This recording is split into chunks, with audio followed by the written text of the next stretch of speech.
mo, it is God. Kasi diba, God can show His power through wind, through heat, through lahat.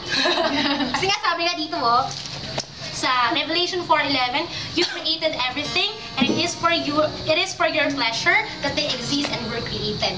So lahat ng nakikita nyo, lahat ng nararamdaman nyo, they exist, it exists. Hindi aksidente na may nakadiscover sa kanilang tao. Plano yun ng Lord para sa enjoyment at pleasure ng Lord. Okay. Kasi yung experience ko sa Prayer Mountain is that yung binuhat nga ako ni God, nakakatawang mukha akong unano sa ano niya. Sa balikat niya, sabi ko, oh sweet kasi ginawa rin sa'yo na dito ka ang hilig sa balikat. Tapos yung feeling na gusto mong kumawala, kasi ang hawak niya sa paalang eh. Buhat kaya hawak niya sa paalang. So pwede kang, di ba, lumiyad, umalis dun sa paalang. Tapos ang ginagawa niya, binabalik ka niyang gano'n dun sa vision na binigay niya. So, nakaka-overwhelm na merong isang God na kahit pala ganito ako kapangit, na kahit pala ganito ako kapango, kalaki mata ko, someone enjoys me. Hindi, diba? Lahat ng iisip natin na flaws natin, iisipin mo walang magmamahal sa'yo eh, walang mag-e-enjoy sa'yo, walang magsasagang tumitig sa mukha mo, at alam, mahalin ka, pero there is a God, there is God. The one and only God na hindi ka tsatsagain, pero kasi kinreate ka niya eh. Walang kinreate si Lord na hindi niya minahal, na hindi niya pinagtuunan ng pansin at hindi siya nag-alala dun sa kinreate niya na yun.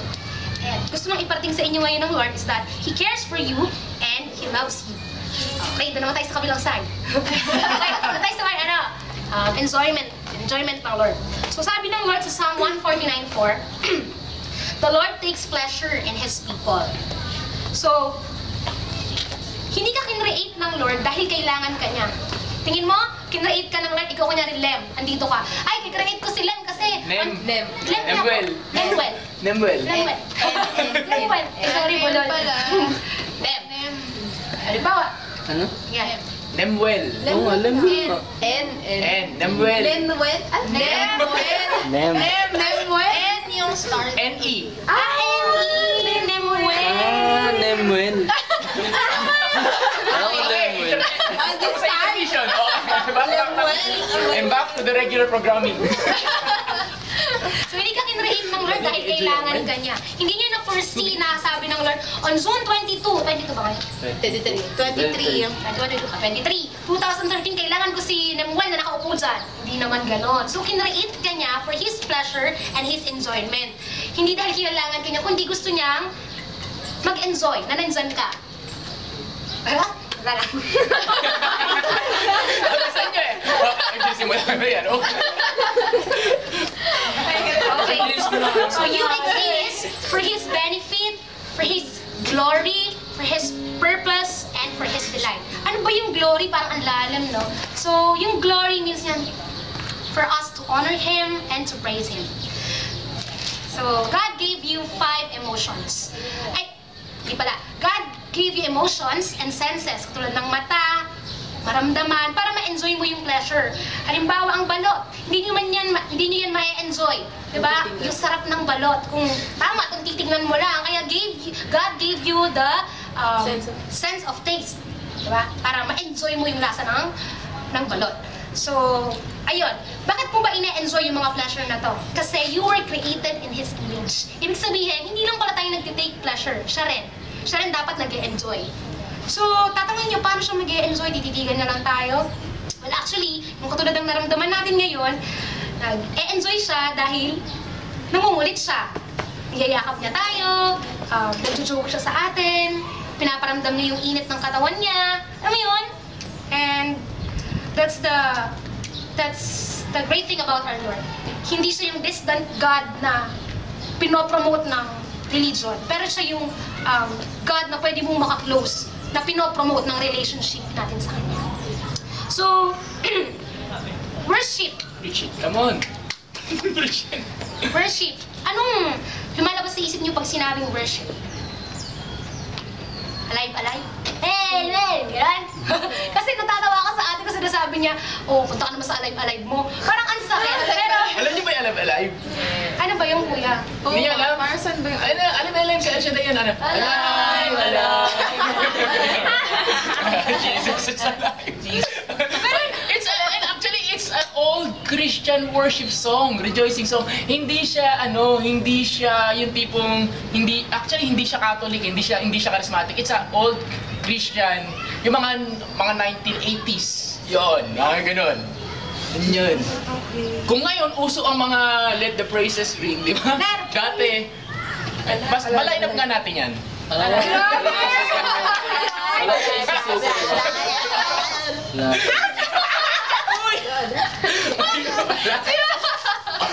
Okay, continue.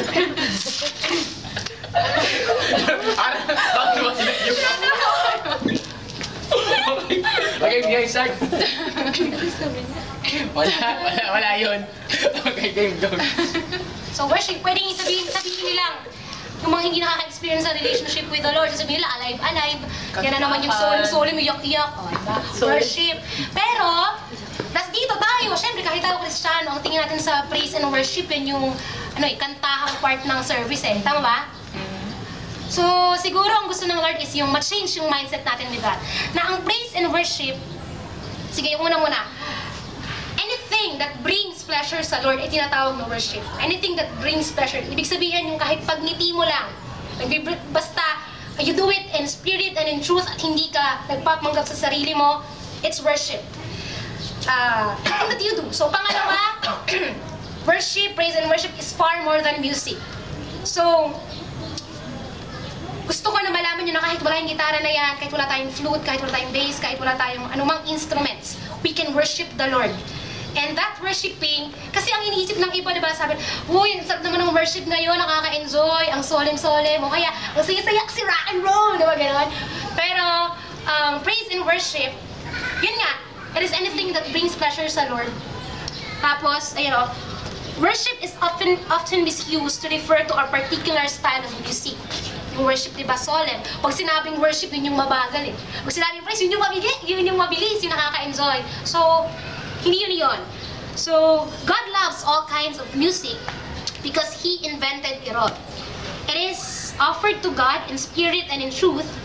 It is an act. If it is offered to God in spirit and in truth, so walang pretensions, alam mo yun, puso talaga, sa puso nang galing, yung kahit mismo pagsulat mo lang na I love you Lord, it is an act of worship.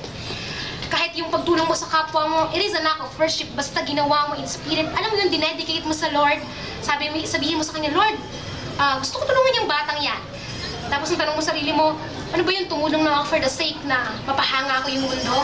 Not really. But when you offered it to the Lord at sinabi mo, Lord, I want it to be an act of worship, then, yun, worship yun. Yung act of giving to other people, act of smiling to other people, yun.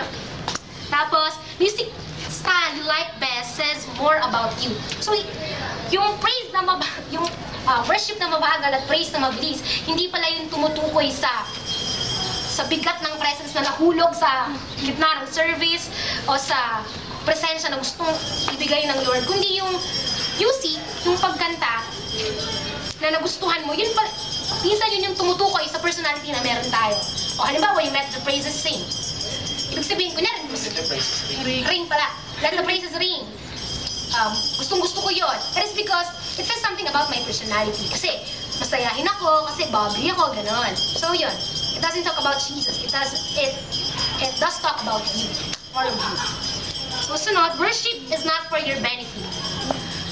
Kasi minsan, di ba, pumupunta tayo sa isang service, para lang, alam mo yun, ang dami kong problema the whole week, pero itong Sunday, magre-recharge ako, dahil na-empty ako, gusto kong magpa-feel sa Lord. Gusto kong mag-get get the most out of the worship, praise and worship. So, hindi yun, pag nag-praise and worship ka, hindi yun dapat iniisip mo na benefit mo, kundi benefit ni God. Na, you worship Him kasi ini-enjoy mo siya.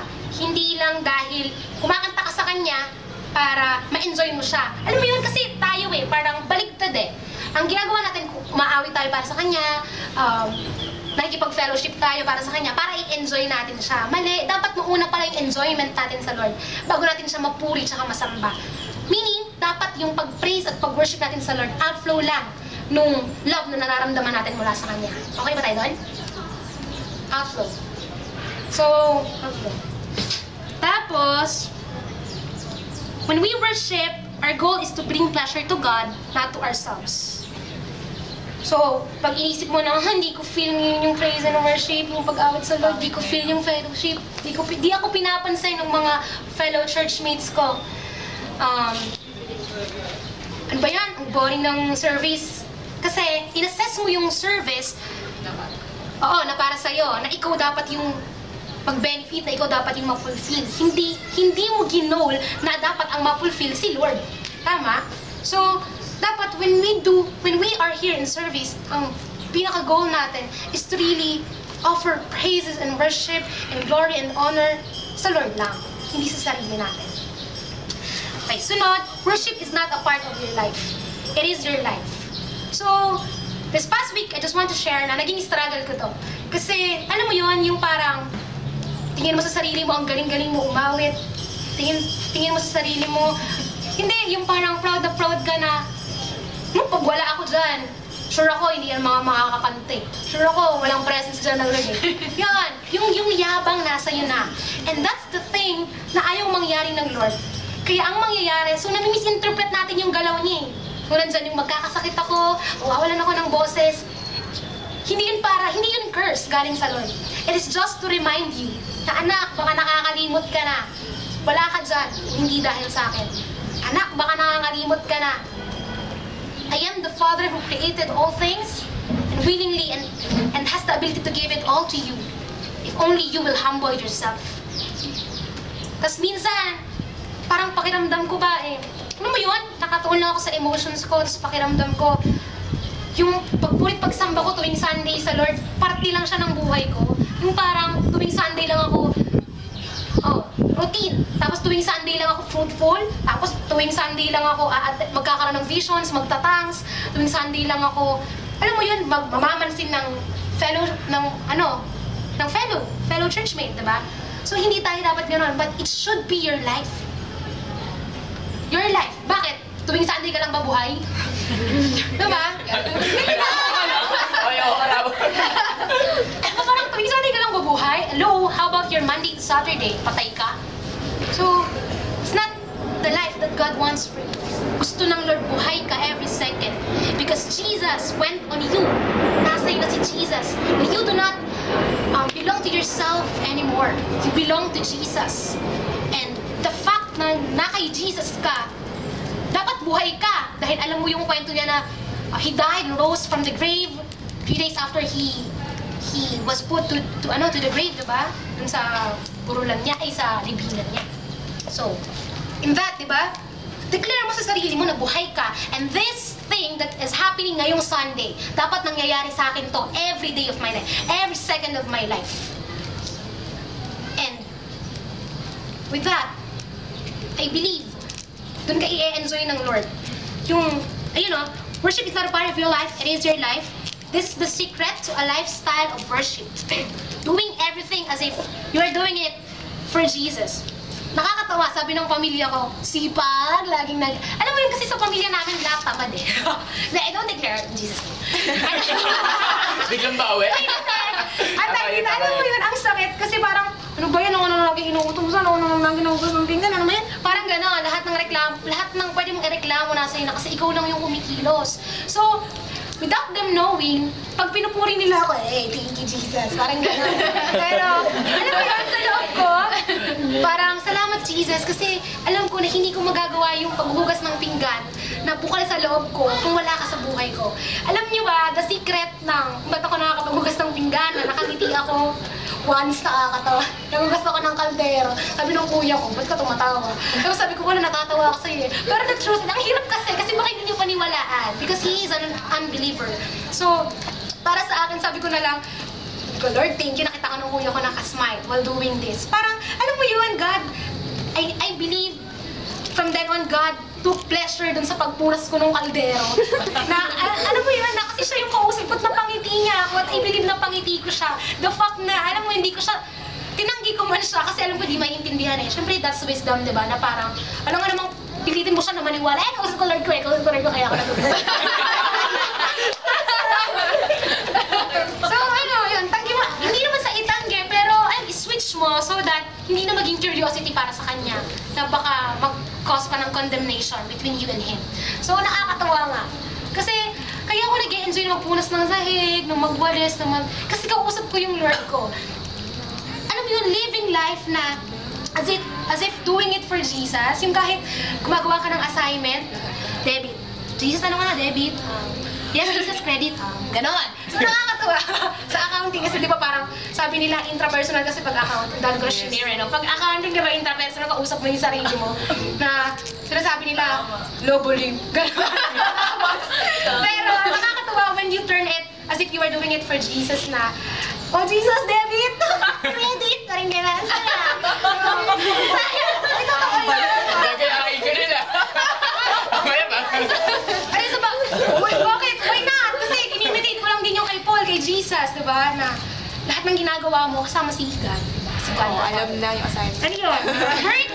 Sabi, work becomes worship so, malinaw sa atin, na ang praise and worship hindi lang yung pagkanta. So, simply, yung kanina, yung nagtatanong si Kuya ng volunteer, yun. Being, worship na rin yun. Kasi lahat ng ginagawa natin in this service, everything that you do, basta dinedicate natin sa Lord. Worship yan, and praise. Worship and praise. When God enjoys us, when we enjoy Him, we turn into praising and honoring Him. Diba? Kahit ngiti-ngiti mo lang, kahit wala na, yes, I praise you, Jesus. I worship you, Jesus. Yes, gano'n, diba? Kahit wala na yun. Basta yung ngiti mo lang, that's nagpipray ka sa utak mo. Diba? Yung work becomes worship when that work, you dedicate it to God and perform it with the awareness of His presence. So, sabi ko nga sa inyo, noon pa man, na yung quote na, God is with us, hindi tayo iniiwan ng Lord. Ikaw lang yan. Sa perspective mo lang yan. Na iniiwan ka ng Lord na kahit naliligo ka, paalis siya para hindi ka niya masilipan. No. God is just an amazing God, an omnipresent God, na kahit anong ginagawa mo nandyan siya, ikaw lang ang may problema kasi hindi ka aware sa presence niya. And the secret of worship, being aware of His presence. Yun. So this is what real worship is all about. Falling in love with Jesus. So, i-take natin as an example, sino na ba na in love dito? Sa, girl to boy, boy to girl. Sige, wala ako na lang. Ganun, ba na in love ka? Pag na in love ka, parang feeling mo, siya na lang lagi naiisip mo, na kahit gumagawa ka naman sa naisip na naman kita. Parang ganun, di ba? So, parang iisipin mo lahat na, hindi mo makita yung flaws niya eh, no? Yung nakikita, tao lang yan hindi imperfect yan hindi mo makita yung flaws niya. Tapos, iniisip mo lang yung mga magagandang bagay tungkol sa taong yun. When you are falling all over again, with just that thought in your mind, yung continuous thinking about, pag-isip mo, yung tuloy na pag-iisip mo sa taong yun, it creates parang a space in your heart. Diba? Na, I'm falling in love with this person. So same as with Jesus, ano pa si Jesus na walang flaws? Ano pa si Jesus na perfect? Ano pa yung Holy Spirit na after Jesus ascended to heaven, binigay niya yung Holy Spirit as a gift, na at any time pwede mong i-invite. Anytime pwede mong makasama. Diba? Parang, ang daling ma-inlove sa Kanya. Siguro the thing na nagiging hindrance is that yung hindi ka nga aware sa presence niya. So just now, God wants to enjoy you. God just wants to love you because He misses you. Ang challenge na lang sa'yo ngayon is yung mahulog ka sa Kanya ng paulit-ulit. Mahulog ka to fall in love with Him all over again. Sinasabi ko to at hindi ito isang pangarap lang. Ito ay achievable. You have the ability to achieve that goal, yung makasama mo siya palagi. To turn into worship and everything that you do, pwede mo yung i-turn sa worship. Choice mo lang. It is in your hands.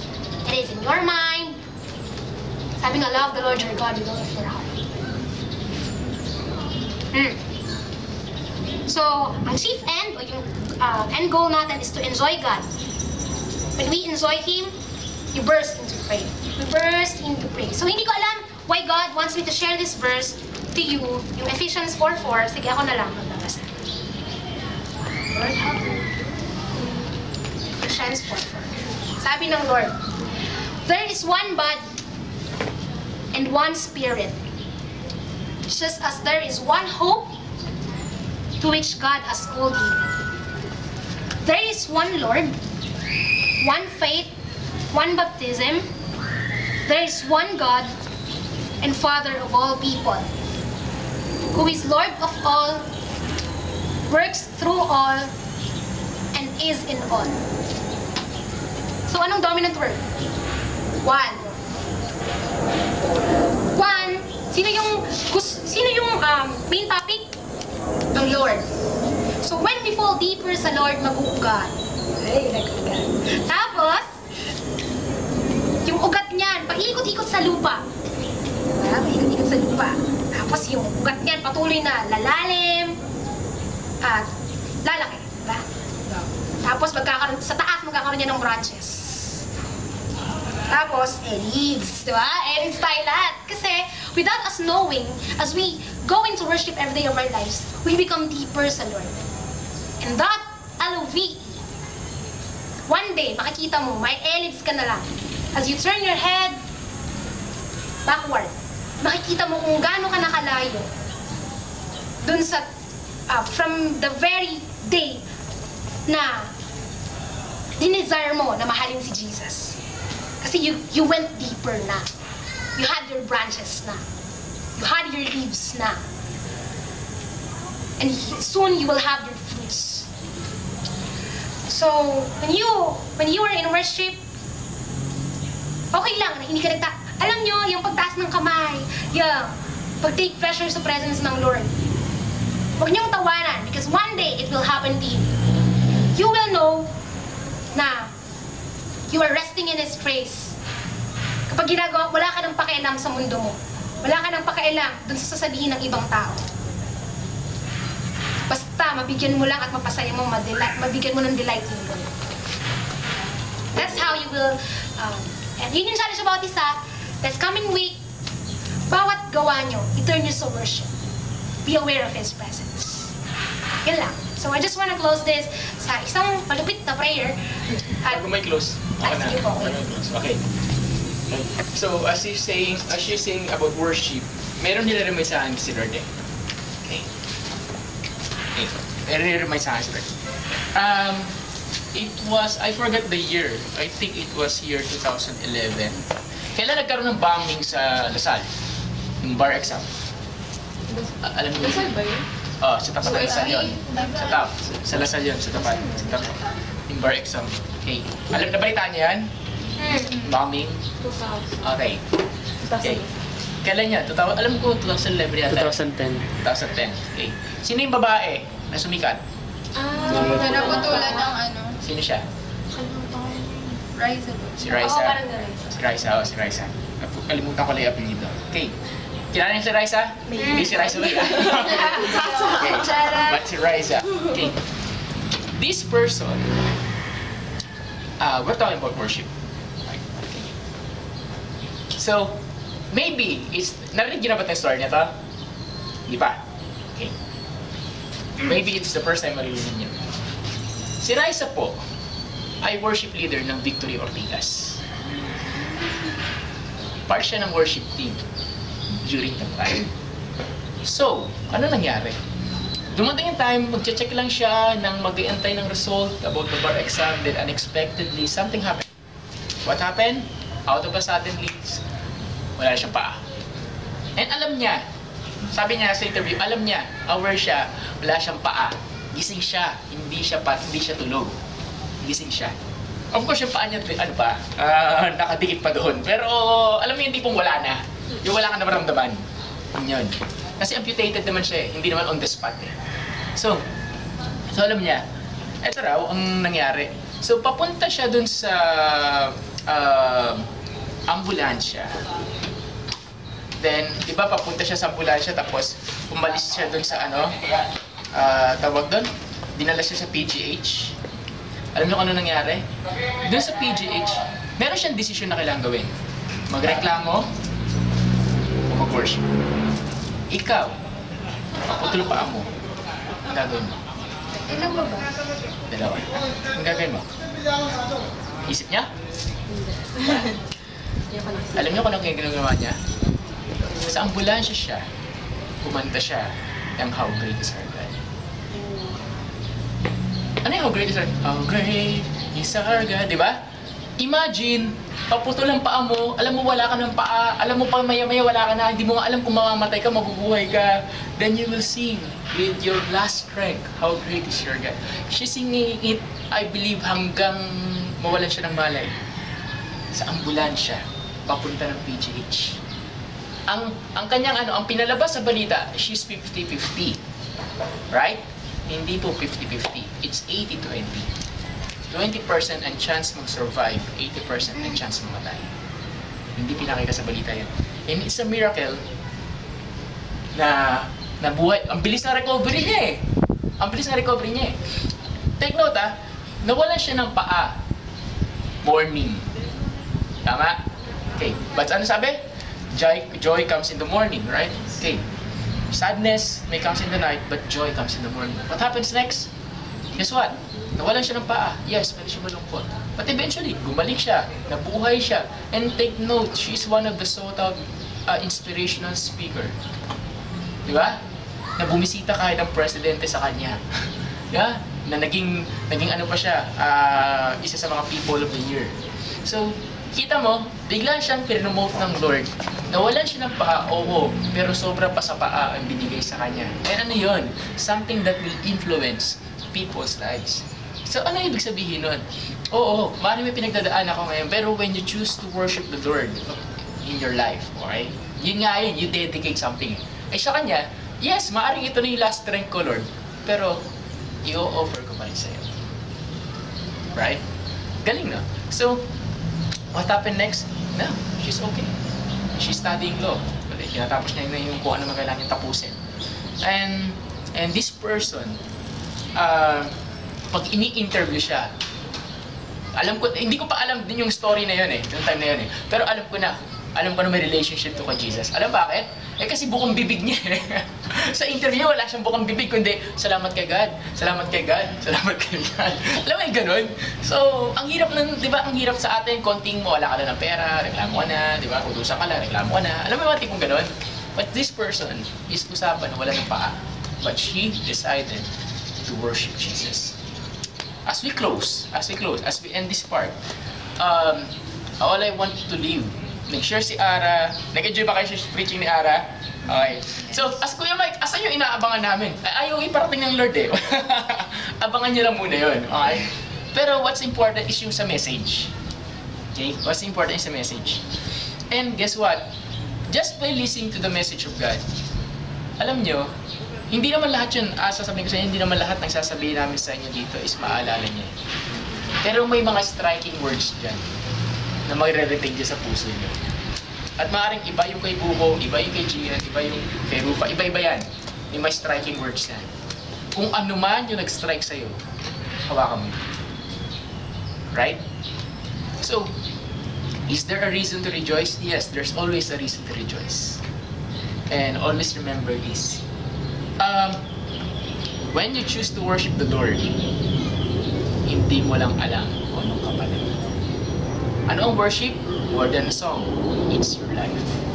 Okay, actually mahabang talk yan, but I will end with that. It's your life. Okay? What will be your decision? Now, will you be a worshiper? Or will you be? Ito yung word na pumasok sa isip ko Ano ka na? Seater. Alam mo yung seater? Wala na, taga-upo. Taga-putas ng bangko. Alam mo yung ganun tanong ko sa kanila Will you be a worshiper? Will you decide to worship the Lord? In everything you do, you give glory to the Lord. I'm not saying be perfect because kahit pilitin mo, hindi mo kaya. Pero what's so good about God, pagka mali ka man, He still consider you as a worshiper. Right? Hindi niya tinitingnan yung mistakes mo. Tinitingnan niya, anak ka niya. Di ba? So, okay ba yun? So, when you want to worship the Lord, kuya, ano kailangan gawin? Tulad na sinabi niya, dedicate everything. Talk to the Lord. Habang naglalakad ka dyan, di ba? Habang nag-jogging ka, o kahit anong gusto mong gawin. Di ba? So, just talk to Him And always remember Him. Acknowledge Him in all your ways, and He will acknowledge you. Amen? Okay, sige. Let's just close this in a simple prayer. And I invite everyone to close our eyes and let's just pray. God, we want to thank you, Lord, for this time. We want to thank you for this moment. And we just want to say, we love you. And Lord, as we close this time, this gathering, itong session na to, Lord, we just want to say, we love you, we love you, we love you. Lord, kulang yung oras. Pero God, hindi naman natatapos dito yun. Ituloy mo throughout the week. Ituloy mo, Lord. Kung anong plano mo, ituloy mo. And God, right at this very moment, just release yung joy sa aming puso na kahit na hindi na namin kaya yung mga nangyayari, alam mo, yung alam namin na merong future at magandang hope na nag-aantay sa amin. God, we want to say thank you. We want to say we love you. Lord, let this joy overflow in us, within us, tapos maging outflow sa ibang tao. Lord, hayaan po ninyo yung joy na to ng mga taong mahawaan. Makita nila matanong nila, bakit ang saya-saya mo? And we can simply say to them, because someone is making me happy. And if they ask kung sino yun, then we will boldly proclaim, it is you, Jesus, who makes us happy. Thank you, Lord. Thank you, Jesus. Thank you, Lord, for the joy. Thank you, Jesus. Amen. So, with that,